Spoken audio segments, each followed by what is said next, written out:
Welcome to the full moon in Taurus reading for November. This full moon will be happening on November 4th. I think it will for everybody. And, I am really looking forward to this full moon. And the reason is when I was getting the predictions for November, I was shown that November and December was a period of clearing. It was the final letting go. If you follow astrology, there's a number of planets that had moved into 0-degree placements and now are in retrograde or are moving into retrograde. So we have this one final clearing that is happening before the full reset in 2026. And so this time that we are in is very potent, and we are meant to use this month, November and December, to do a final release, right? This is really a moment to pause and take stock of how far you have come, both this year and in your lifetime, because we are in a time, and to decide what are the things that this year have been showing you need to be released, that maybe you're still holding on to a little bit.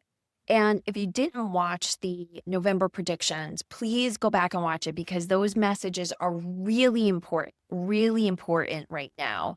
And I want you to get the most out of November and December. There's a lot of energy out there of, did you do your goals or did you achieve blah, blah, blah. That is not what 2025 is about. It's not about goal achievement. It's about endings, conclusions, wrapping things up. If you follow numerology, this is a 9-year. You get that by adding 2 plus 0 plus 2 plus 5, 2025. That's a 9-year, and we're going into a 1-year. This is endings. We're heading into new beginnings. And I want you the most prepared for all of the blessings that are coming. And one of the big messages for November is that there will be bursts of joy, bursts of opulence, bursts of little magical happenings. And they will be very fleeting. So they are just little seedlings, little inklings of what's to come next year. And they are there as support. They are there as a boon or boost to your energy system while you release what needs to be released. And I talked about this again in the November predictions, that there's a difference between release and letting go. Release isn't about an active process of finding things and pulling them out to the curb, whether it's a metaphysical curve or a physical curve. This is about things are being removed and you're just allowing them to be removed. So I talk about that and I won't go into that more detail, but that's really what I want to use. This time that we're in is such a magical time to support us in that, because full moons really do that. They're the completions. They're the letting go. They're the perfect time for clutter clearing. So I suspect you're going to have a lot of help around this. So that's what we're going to read on. We're going to read on how do we see what is meant to be released? Because I know that can be confusing sometimes. Am I seeing it right? Am I really allowing myself to live out the 9 of this 9-year, this completion? How do we see it?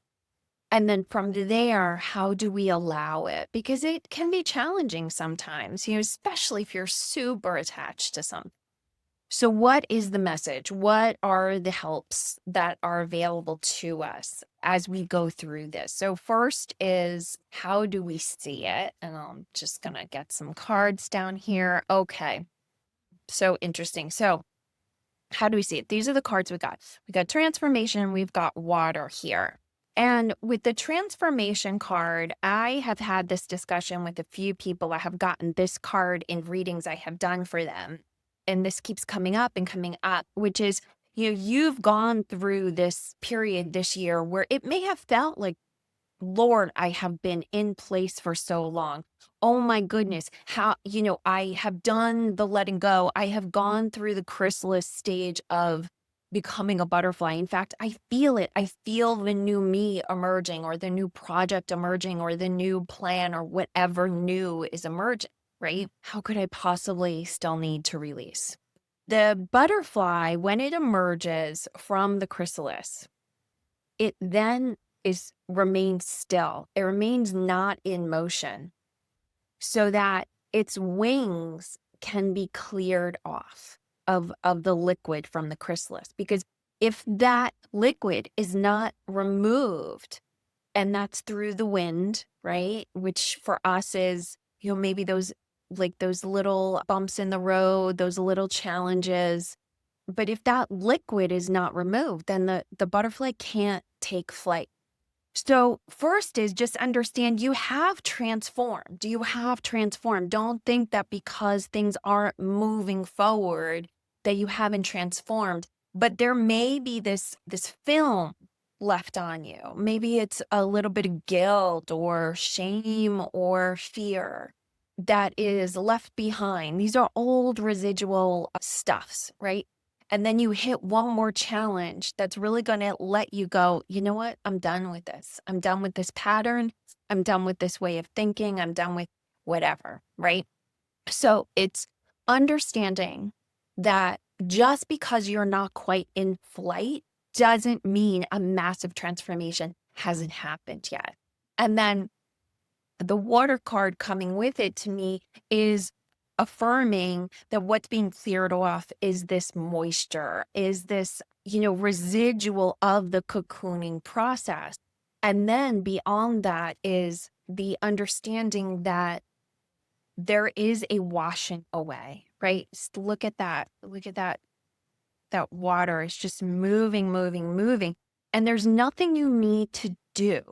That's important. There's nothing you need to do, right? It's just let the movement happen. Just you be in place and let the movement happen. Let it come off of you. That is how you ready yourself. That's the mindset of, it's that this is being removed from you. This is not a super active place, and you don't have to worry about doing it right. That's a big message. Actually, they're really highlighting that one. Don't worry about doing it right.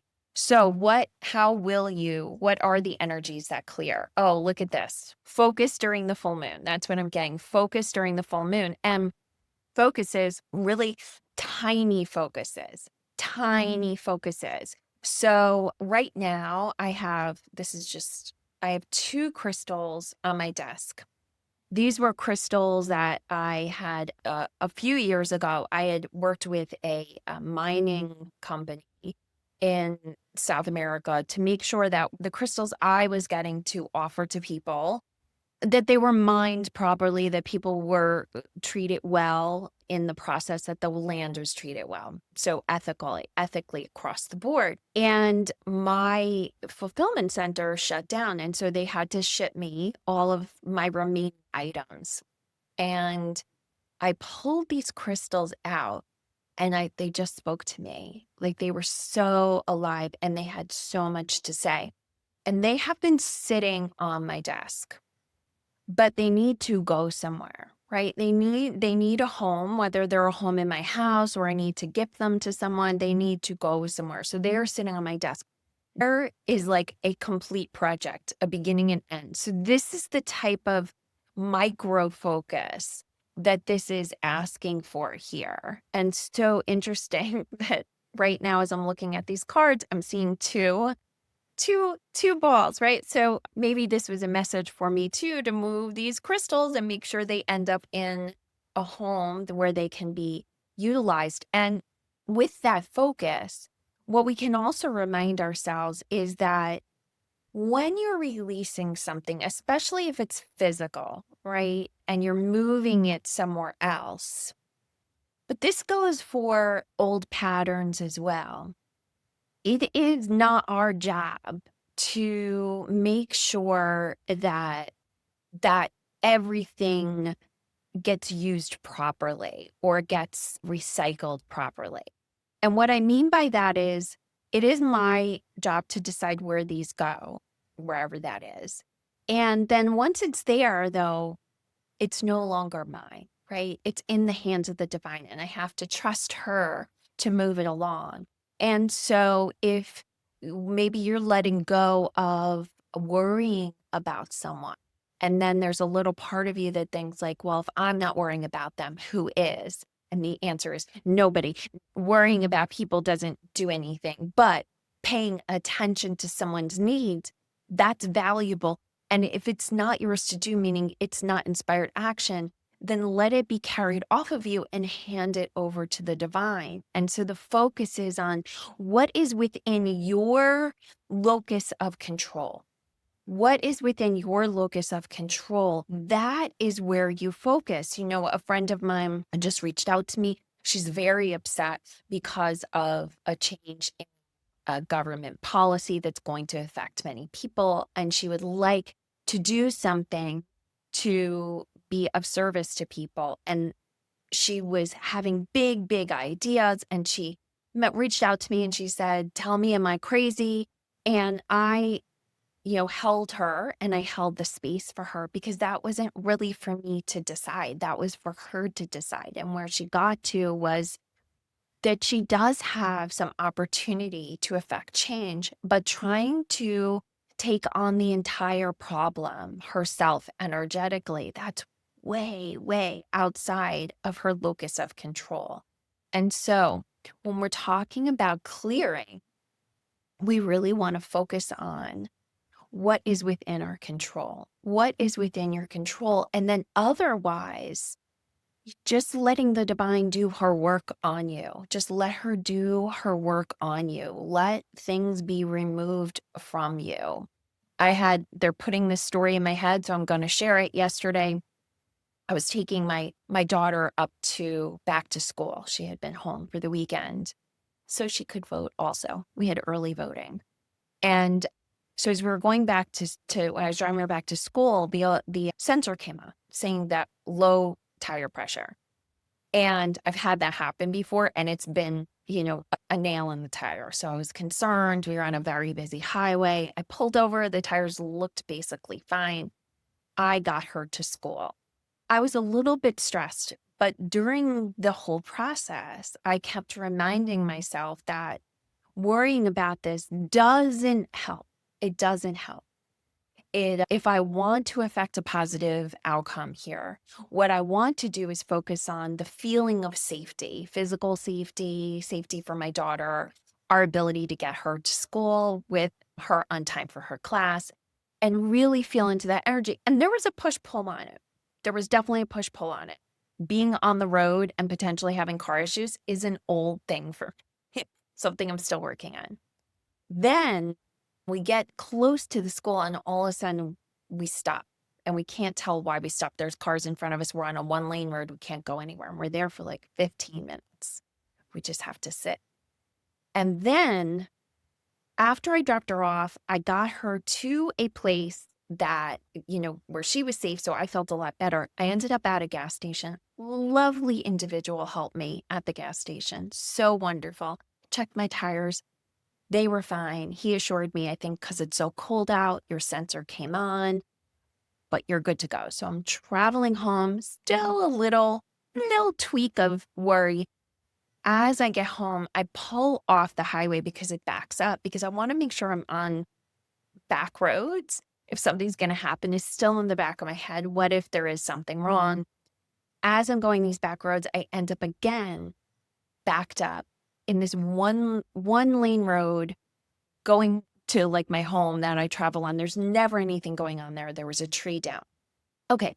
All of that to say, I never got exactly why this happened, but I felt very strongly that this was that example of the wind clearing out old patterns. This was, Patty, you're going to be delayed. And I offer this to you. There's going to be delays. There's going to be challenges. There's going to be alerts that may mean something or may not mean something. And my work is to learn to be patient. My work is to drop back into trust. My work is to drop back into allowing. And so what was in my control was how I was feeling in those situations. Everything else was outside of my control. I guess within my control was going to the gas station and just seeing if someone could check my tires for me. So again, this is a time for you to really just notice what's blowing along your life, really what's blowing through. It might be a minor irritation, or it might be a real challenge. Trust that what's happening is so that you can be releasing what no longer serves you as you move into this new year, because this is going to be a good one. 2026 is going to be a good one. So use this time to make the most of it. All right. So that is our reading for this full moon. And I do have a surprise coming up. So if you're watching this when this comes out, it'll come out on Halloween. So whatever, if you're celebrating a holiday today, enjoy it. Enjoy this thinning of the veil. Take this time to go inward. If you've been following the Three-Eye Atlas, the movement of Three-Eye Atlas, we've just passed a point where it was in a very strong relationship to the sun. I don't understand it past that, but you may be feeling that energy. You may be feeling the energy of the thinning veil. Whatever it is, allow yourself to sink inward and get your answers inward. Now, if you are watching this, either the day it comes out on October 31st or the next couple of days, meet me back here Monday at 9 a.m. Eastern, because I'm going to have a surprise for you. I'm going to go live at 9 a.m. Eastern. I have a surprise coming up. And if you're watching this after Monday, I will come back in and drop the link below to that video so you can see what the surprise is. All right. Have a beautiful, beautiful weekend. A happy full moon, and just let go at the most beautiful level that you possibly can.